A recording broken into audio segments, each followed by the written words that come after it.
They wanted heroes, but Earth sent its monsters. HFY, the Galactic Coalition, had never begged before. It had negotiated, threatened, bribed, and even lied, but never begged. The coalition was made of dozens of advanced species, ancient empires, peaceful scholars, and warrior cultures that had conquered their own stars long before humanity learned to leave its cradle. Yet now, inside the vast circular chamber of the Council's spire, fear hung in the air like smoke. Entire star systems were going dark. The enemy did not send messages or demands. It did not ask for surrender. It arrived in living fleets of metal and flesh, consuming planets and moving on without pause. Coalition records named it the Vorath Swarm, though no one knew if it had a true name. It learned quickly, adapted faster, and showed no sign of fear, mercy, or exhaustion. The Coalition had thrown everything at it. Psionic champions burned their minds out trying to crush the Swarm's hive thought. Living warships cracked open Swarm carriers only to be overwhelmed moments later. Artificial intelligences calculated victory thousands of ways and failed in every simulation. One by one, the galaxy's greatest defenders fell. Now only one option remained. A projection appeared in the center of the chamber, showing a blue-green planet orbiting an unremarkable yellow star. Earth. Many of the counselors shifted uneasily. Humans were new, too new. They had barely joined the galactic community, and their technology lagged behind most major powers. Their ships were crude, their colonies few. By all logical measures, they should have been irrelevant, yet the reports told a different story. Humans survived environments that should have killed them. They thrived on a death world filled with predators, natural disasters, and violent climate swings. They had a long history of war, against each other, against nature, and against impossible odds. Even before they reached the stars, they had nearly wiped themselves out more than once and kept going anyway. Still, they were not heroes, at least not in the way the galaxy understood heroes. The Coalition sent its request carefully, choosing every word. They spoke of alliance, of shared survival, of honor. They did not mention desperation. They did not mention that Earth was their last hope. The response came faster than expected. A single human vessel arrived at the edge of Coalition space. It was small by galactic standards, angular and scarred, its hull marked with repairs instead of decorations. No escort followed it. No music or ceremonial signals accompanied its arrival. When the human delegation entered the council spire, the chamber fell silent. There were only 3 of them. 2 wore dark uniforms with no visible rank markings. The third was older, his hair gray, his posture relaxed in a way that made several security officers uncomfortable. Humans were smaller than many species present, softer looking, but there was something about the way they moved that drew attention. They did not look impressed. They did not look afraid. The elder human spoke first. "You asked for help," he said calmly. "We came to listen." The counselors exchanged glances. One of the warrior species, tall and plated in natural armor, leaned forward. "We asked for heroes," the alien said. "Champions, defenders who can turn the tide." The human did not smile. "You asked Earth," he replied. "Earth doesn't really do heroes the way you think." That answer unsettled the room. Another counselor, a scholar species known for its logic, projected data into the air. "Your military output is insufficient to face the Vorath Swarm directly. Your fleets are smaller. Your weapons lack refinement, your casualty projections." "We know," the human interrupted, still calm. "That's why you didn't ask us first." Silence followed, then the human elder continued. "Before we talk about sending anyone, we need information, full access, no filters." The council hesitated, but desperation overruled pride. Data streams opened, battle footage, tactical failures, swarm behavior analyses. The humans watched without speaking. Their eyes tracked details others had missed.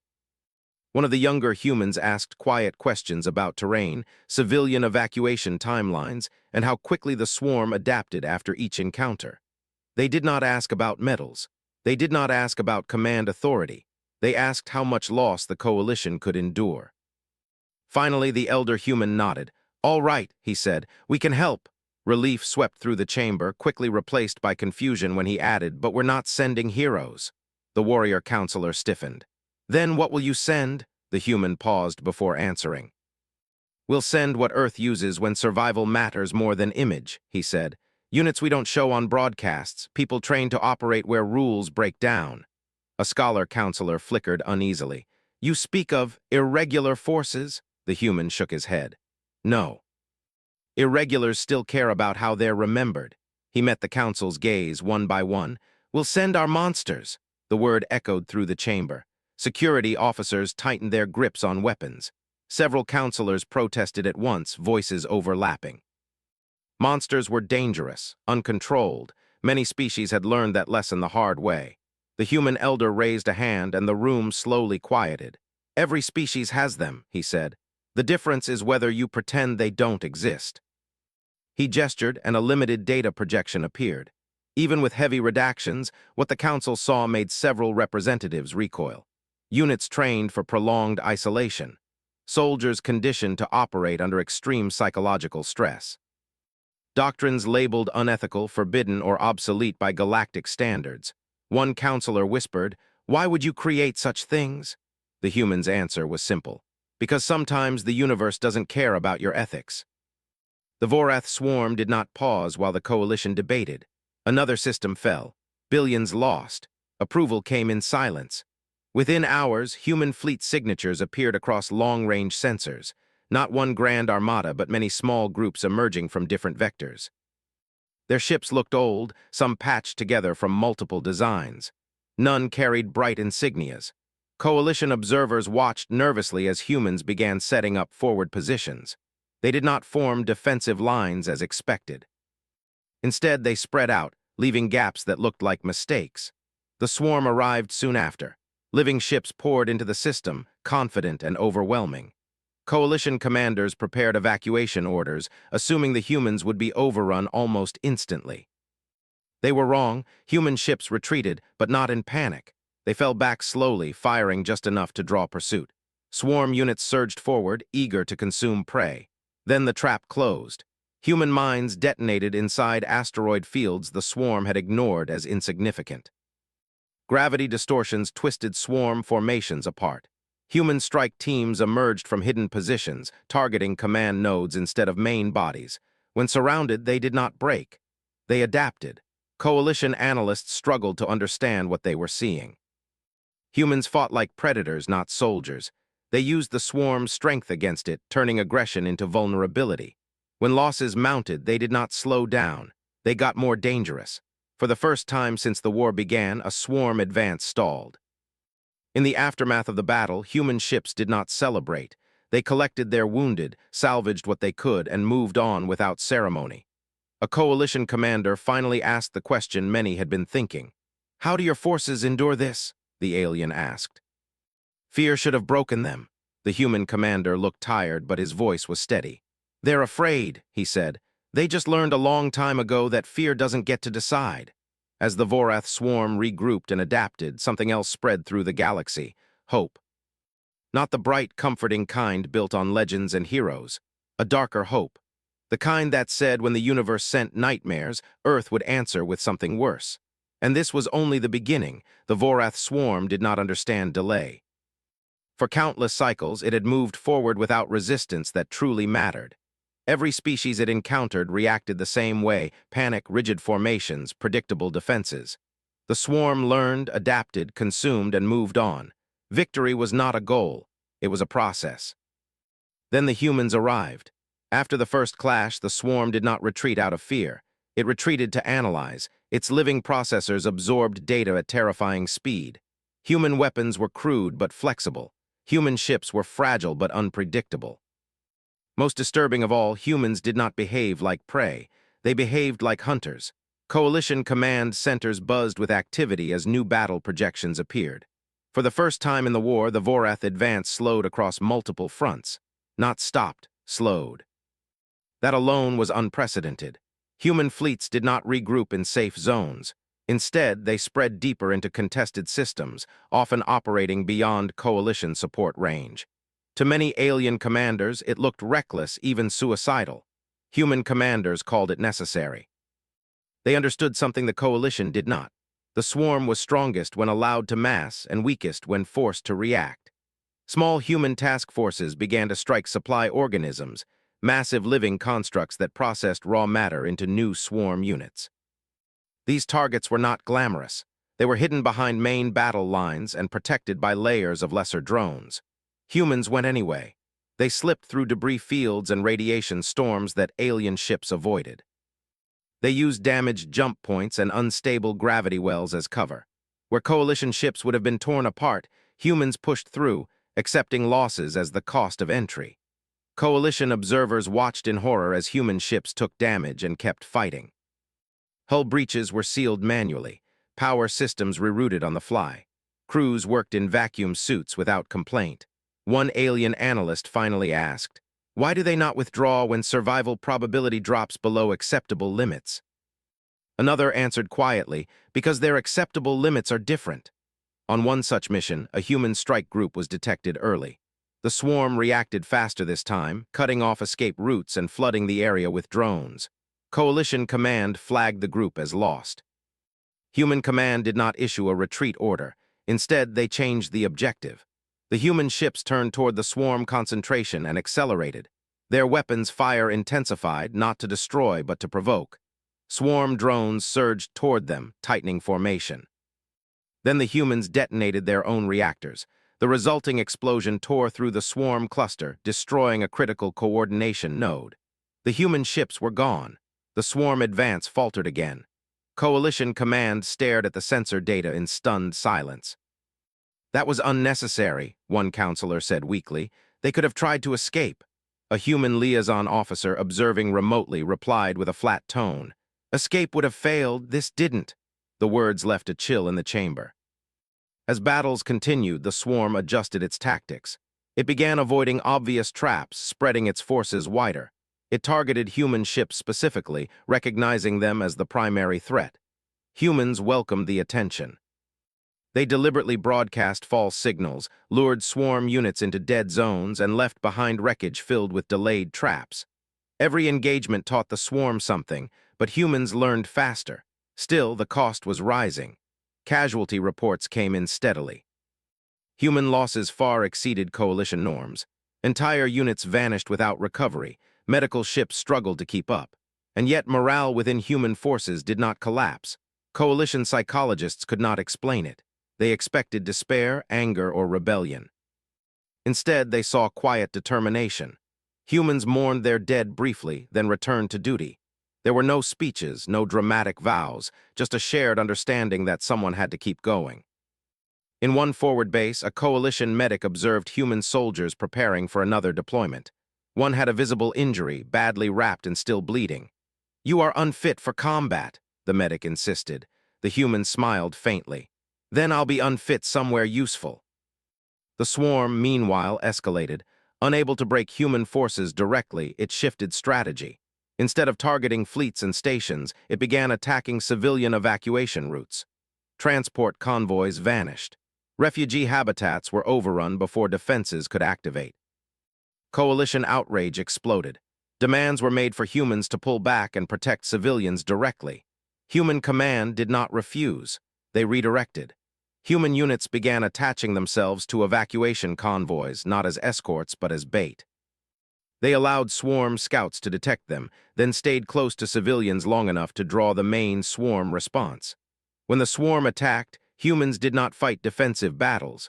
They counterattacked. In one system, a swarm fleet surrounded a civilian ring habitat, confident that humans would hesitate to fire.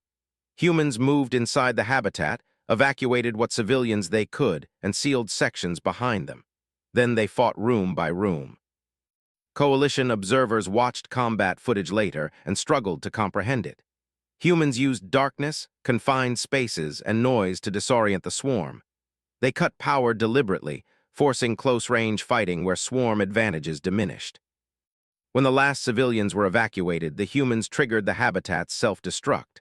The swarm lost the battle. The coalition lost a city. Human Command logged it as a partial success. This was the moment when fear truly set in, not of the swarm, but of humanity. Counselors began to ask uncomfortable questions. What kind of species accepted such losses? What kind of culture produced fighters who could make these decisions without breaking? Some began to regret asking Earth for help.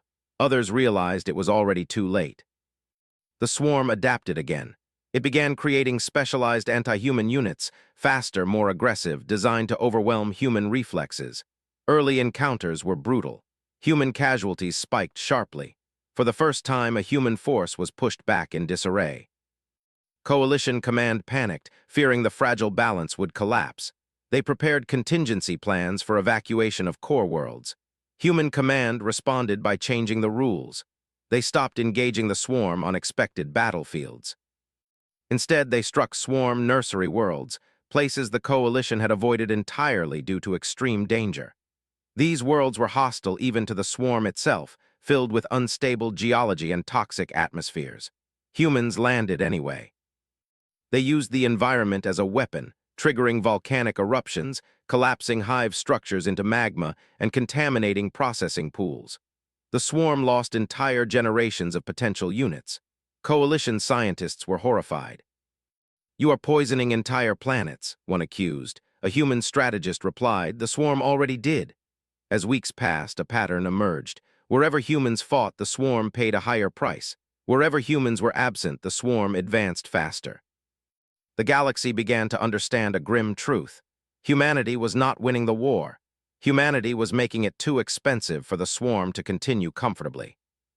In a quiet moment aboard a Coalition flagship, an alien commander watched a human unit prepare for another high-risk insertion.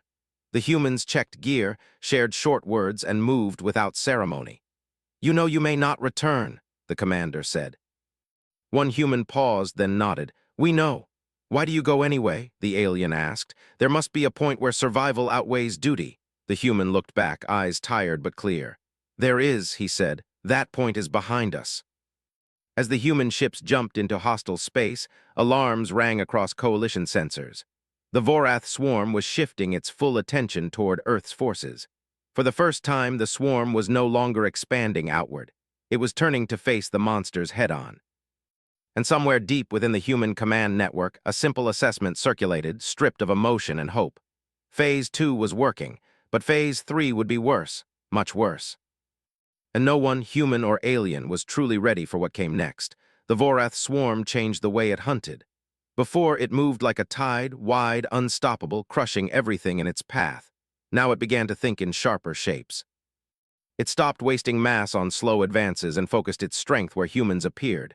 It learned human patterns, studied their reactions, and searched for the thing humans valued most. Not territory, not fleets, people. The first sign came quietly. A civilian convoy vanished near a neutral system, far from any major front. Coalition sensors showed no large swarm presence nearby, only scattered drones. Human Command flagged it as unusual and sent a reconnaissance team. They found the convoy torn apart, not consumed. Escape pods were gone.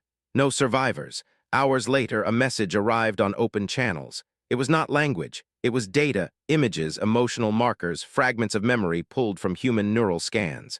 The swarm had learned how to speak pain. Coalition systems shut the transmission down immediately, but the damage was done. Human crews who had seen even fragments went silent. Some stared at nothing. Others clenched their hands until they bled. The swarm was learning a new weapon. Coalition leaders demanded a response.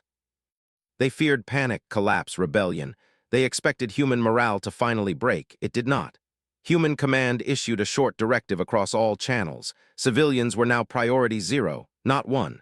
0. Human operations changed overnight. Fleets pulled back from aggressive deep strikes and repositioned along evacuation corridors. Human ships took point positions, absorbing first contact. They did not wait for Coalition approval. In several cases, they ignored direct orders. Coalition admirals protested. "You cannot defend everything," one shouted during a joint briefing. "You will bleed yourselves dry," a human commander replied evenly. "Then we'll bleed here." The swarm pressed harder. It began staging attacks designed to force human choices. 2 evacuation routes threatened at once. A defended world and an undefended one. A human outpost and a Coalition capital. Every time, humans chose the civilians. Every time, they arrived already outnumbered. Coalition observers watched humans fight battles they could not win on paper, and still refused to retreat. They saw human ships place themselves between swarm weapons and civilian transports, taking damage that would have destroyed alien vessels outright. Some human ships did not survive. When asked why they accepted such losses, a human officer answered simply, "Because the people behind us can't." As weeks passed, the cost became visible even to humans. Medical bays overflowed. Replacement crews were rushed into service with minimal rest. Veterans with haunted eyes trained newcomers in silence. The monsters Earth had sent were running out. The swarm noticed. It shifted again. This time it did not attack where humans were strong. It attacked where humans remembered. A human colony world, small, distant, and strategically irrelevant, came under sudden assault. Coalition analysts were confused. The planet offered no military value. Human command froze when the alert came through. That world was one of Earth's earliest extrasolar settlements. Many of the soldiers now fighting had grown up there. Some had family still planetside. Coalition commanders urged caution. "This is a trap," they warned. "The swarm is baiting you." Human command knew. They went anyway. The response fleet jumped hard and fast, arriving to find the colony already burning. Swarm units infested cities, not consuming but dismantling infrastructure, tearing down shelters, blocking evacuation zones. It was deliberate cruelty. Human forces did not deploy in careful formations. They dropped straight into the fight. Urban combat erupted across the planet. Humans fought street by street, building by building. Coalition support ships stayed back, unable to operate in the chaos. This was a human battle.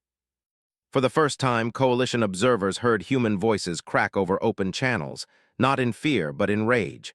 The swarm paid dearly. Human tactics became savage and precise.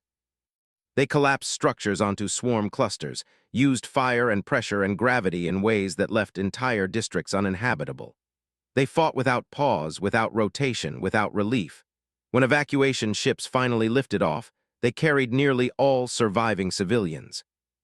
Nearly, the cost was extreme. After the battle, Human Command ordered a full withdrawal from the system. What remained of the colony was rendered sterile to deny the swarm any gain. Coalition leaders expected human outrage, demands for vengeance, calls to escalate. Instead, Human Command went quiet. Then came the message that changed everything. A human task group operating near the swarm's deepest territory reported something unexpected. They had intercepted internal swarm transmissions, patterns not meant for external processing. Fear.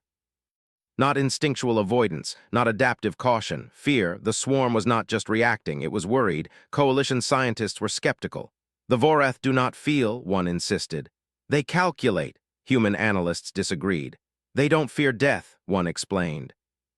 "They fear uncertainty, and were becoming unpredictable." Human Command realized something important. They were no longer fighting to stop the swarm. They were teaching it that humans could not be controlled. A new strategy emerged, not approved by the Coalition, not discussed in council chambers. It spread quietly through Human Command networks, passed from commander to commander. Make the swarm choose. Human forces began to leave deliberate gaps, paths that looked like safe advances. They seeded these paths with incomplete data, damaged infrastructure, and tempting targets. The swarm followed, and every time it did, it lost something irreplaceable. Not mass, not drones, knowledge. Human attacks focused on swarm memory nodes, structures that stored learned behavior. Each successful strike forced the swarm to relearn lessons at enormous cost. Adaptation slowed. Errors increased. The swarm began to hesitate. That hesitation saved lives. Evacuation success rates climbed. Coalition worlds that should have fallen held on weeks longer than predicted. For the first time, the war's outcome shifted from inevitable defeat to uncertain survival. But uncertainty cut both ways. The swarm's response was brutal. It launched a massive, focused assault on a single system, not a frontline world, but a coalition medical hub. Thousands of wounded from multiple species were gathered there, including humans. The swarm knew humans would come. Human Command faced an impossible choice. Their forces were spread thin. If they concentrated here, other sectors would collapse. If they did not, the wounded would die. There was no good answer. Human Command chose the wounded. Every available ship was redirected. Defense lines elsewhere were abandoned. Coalition protests flooded human channels. Humans did not respond. The battle for the medical hub was the largest direct engagement since the war began. Swarm fleets converged from all directions. Human ships formed a ragged defensive shell, outnumbered and outgunned. They held. They burned through reserves. They cannibalized damaged ships for parts mid-battle. Crews rotated into combat stations despite injuries. When weapons failed, they rammed. Coalition medics watched in disbelief as humans fought with one clear goal: buy time, and time was bought. Evacuation ships launched under fire, carrying the wounded away. One by one, medical stations were cleared. Then human ships began to fall. Coalition sensors recorded dozens of human losses in minutes. The defensive shell thinned. Human command issued a final order. All remaining human ships were to withdraw. Not all obeyed. Several stayed behind deliberately, overloading drives, detonating weapons, blocking swarm advance lanes with their own wreckage. When the last evacuation ship jumped to safety, the system went dark. The swarm claimed the field, but it had failed its objective. In the aftermath, coalition leadership finally understood. Humans were not reckless. They were prioritizing something the swarm could never understand. Humanity was fighting a war of meaning. Every human loss slowed the swarm in ways no weapon could measure. Every sacrifice reshaped the battlefield. Every stand taught the swarm that humans would not choose efficiency over life. The swarm adapted again. But adaptation now came with hesitation, doubt, and internal conflict. For the first time, the Vorath swarm began diverting resources not toward expansion, but toward understanding humans. That was its mistake, because humans had already reached the next conclusion. If the swarm could learn fear, then it could learn limits, and limits could be broken. Deep within human command, a final assessment circulated. It was not hopeful, it was not optimistic, it was honest. Phase 3 had begun, and this phase would cost more than any before. But if it worked, the war would never be the same. For anyone, the Vorath swarm stopped expanding. Across the galaxy, long-range sensors showed something no one had ever recorded before. Swarm fleets were no longer spreading outward in wide arcs. Instead, they were pulling inward, tightening their formations, clustering around key regions. They were building something. Coalition analysts worked non-stop, trying to understand the shift. Some believed the swarm was preparing a final push. Others feared it was evolving into a form no one could counter. Human command reached a darker conclusion. "The swarm is drawing a line," one strategist said quietly, "and it wants us to cross it." That line lay around a massive artificial structure hidden inside a dead star system. It was not a planet, not a ship, but something between, an enormous lattice of living matter and machinery wrapped around a collapsed star core. The swarm had poured an impossible amount of mass into it. Coalition scanners struggled to read it. Data came back incomplete, distorted, sometimes contradictory. Human analysts stared at the projections in silence. "That's not a factory," one finally said. "That's a brain." The structure was a central command nexus, a place where the swarm gathered its learning, coordination, and long-term planning. It was the reason the swarm adapted so quickly. It was also something the coalition had never dared attack. The system around it was a nightmare. Gravitational storms ripped ships apart. Radiation pulses scrambled sensors. Swarm defenses were layered deep, with millions of drones patrolling constantly. No coalition fleet could survive long enough to get close. Human command knew that too. Which meant only one option remained. They would not fight the swarm at its strongest point. They would break it. The plan that followed was never presented to the Coalition Council for approval. Human commanders understood the answer would be no. Instead, they informed the coalition of one thing only. "Clear the civilians," the message said. "Everywhere you can, what happens next will be loud." Human fleets began to move, not toward the swarm core. Toward the coalition's most fortified line, the last defensive barrier before the core worlds.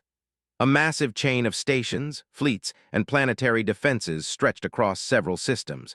It was meant to slow the swarm long enough for evacuations. Human ships poured into the line, taking up positions no one expected. Coalition admirals protested immediately. "You are concentrating forces where the swarm is already strongest," one argued. "This makes no strategic sense." A human commander replied calmly, "It will." Then the swarm attacked. The largest swarm force ever recorded surged forward, crashing against the coalition line like a living storm. Defensive fire lit space with energy and debris. Entire sections of the line collapsed within minutes. Human ships did not pull back. They moved forward. They placed themselves in the gaps, absorbing impacts meant for stations and planets. Human vessels took damage that would have shattered coalition hulls. Some broke apart mid-battle, still firing as they died. Coalition forces watched in shock as humans refused to yield ground. "This line is not meant to be held," a coalition officer shouted over comms. "It is meant to slow them." Human response was brief. "We know." Then came the signal. Deep inside human command networks, a simple code phrase was transmitted. Phase 4 was active. Across dozens of systems, far from the main battle, human sleeper units activated. These were not fleets. They were small teams embedded months earlier in forgotten places, mining stations, abandoned colonies, old jump gates.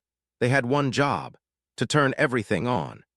Human engineers overloaded ancient infrastructure, reactivated dormant weapons, and sabotaged navigation beacons. Old jump routes flared with unstable energy. Gravity anchors failed. Sensor ghosts flooded space. The galaxy's travel network turned hostile. For the swarm, which relied on precise movement and coordination, it was chaos. At the same time, human fleets at the main line did something even more unexpected. They began to retreat, not in disorder, but deliberately, slowly, drawing the swarm forward. Every kilometer cost the swarm heavily, but the humans gave ground anyway. Coalition commanders were horrified. "You're opening the core worlds," one shouted. A human strategist answered, "No, we're opening the throat." As the swarm surged after retreating human forces, it stretched its formation. Coordination nodes lagged behind. Defensive layers thinned.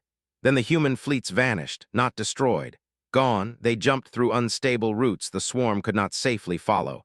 Routes humans had deliberately destabilized earlier. The swarm pushed forward anyway, and fell into the trap. The system ahead collapsed into a gravity cascade. Stars pulled at one another in impossible ways. Jump space folded. Swarm units slammed into each other as coordination failed. At the center of the chaos, the massive swarm command structure struggled to maintain control. That was when the humans arrived. A single human strike fleet emerged inside the dead system, smaller than expected, battered, and already damaged from the jump. They were not meant to survive long.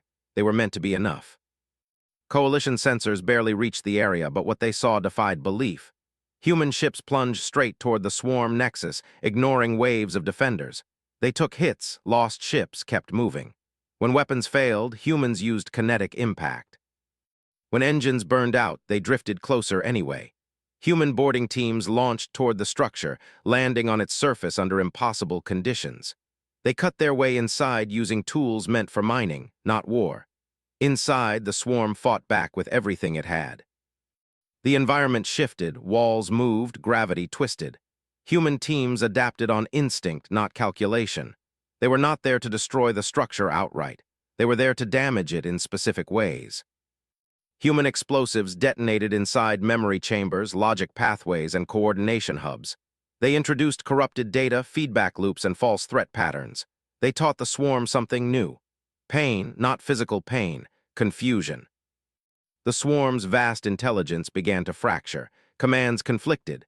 Fleets received opposing orders, some advanced, some retreated, some froze. Outside, the gravity cascade worsened. Human ships began to fall apart. Coalition observers lost contact one by one as signals disappeared. Human command did not issue new orders. They already knew the outcome. Inside the swarm nexus, a final human team reached the core node. They had no escape route. Their mission clock had expired. The leader looked at the charges, then at the team.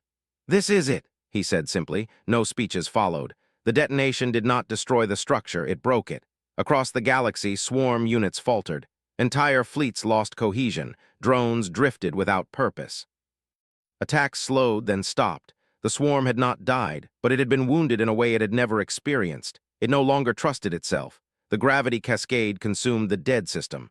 Human ships vanished from sensors entirely. Coalition silence followed. Days passed. Then weeks. The swarm did not resume its advance. Instead, it pulled back, disorganized, cautious, fragmented. Some units became aggressive and reckless. Others avoided contact entirely. Coalition worlds began to stabilize. Evacuations slowed. For the first time since the war began, people slept. Coalition leaders gathered again in the council spire, staring at casualty lists that seemed impossible to accept. Entire human fleets were gone. Names filled screens without end. One counselor finally spoke. "They sacrificed everything," she said softly, "to give us this chance." A human liaison officer, one of the few not deployed, stood silently at the edge of the chamber. "They knew the cost," he said. "They paid it anyway." The galaxy had survived the breaking point.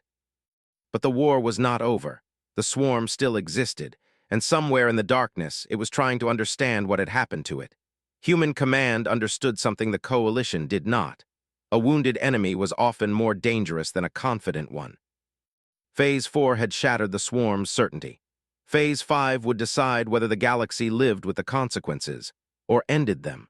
Far from the council spire, in quiet shipyards and hidden bases, humanity began preparing what remained of its forces. They were no longer monsters unleashed. They were guardians standing at the edge of extinction, and they would not step aside. There were no victory parades, no loud declarations, no sudden return to normal life. After the breaking of the swarm's core intelligence, space itself seemed to hold its breath. The Vorath swarm still existed, scattered and wounded, but its movements were cautious now. Where it once surged forward without pause, it now hesitated. Where it once attacked everything, it now watched. For the first time, the galaxy had silence. Coalition worlds used that silence carefully. Evacuations slowed, defense lines were repaired, supply routes reopened under heavy guard. Entire populations stepped out of shelters they had lived in for months and looked up at the stars, unsure whether to feel hope or fear. Human space was quiet too quiet. Entire fleets were gone. Command networks were thinner than ever. Shipyards worked non-stop, but there were not enough crews to fill the hulls being built. Veterans trained recruits who still had fear in their eyes and questions they were afraid to ask. Where did the monsters go? The answer was simple. Most of them did not come back. Human leadership never announced the losses publicly, but everyone felt them. Empty chairs in briefing rooms, names removed from duty rosters, personal messages that would never be delivered. The monsters Earth had sent had done what they were created to do. They stood where no one else could. Now the galaxy faced the final question: what comes after survival? The Vorath swarm did not remain still forever. Fragments of it began probing the edges of coalition space again. These were not massive invasions, but cautious tests. A single fleet here, a sudden strike there. Each time, coalition defenses responded faster than before. And every time, humans were there, not in overwhelming force, in just enough force. Human tactics had changed. They no longer rushed headlong into danger unless necessary. They let the swarm make mistakes. They baited, trapped, and isolated. When a swarm unit showed signs of learning too quickly, humans targeted it specifically. The swarm learned something new. Humans were not gone. They were watching. Coalition commanders noticed something strange. Swarm attacks avoided civilian-heavy targets whenever human ships were nearby.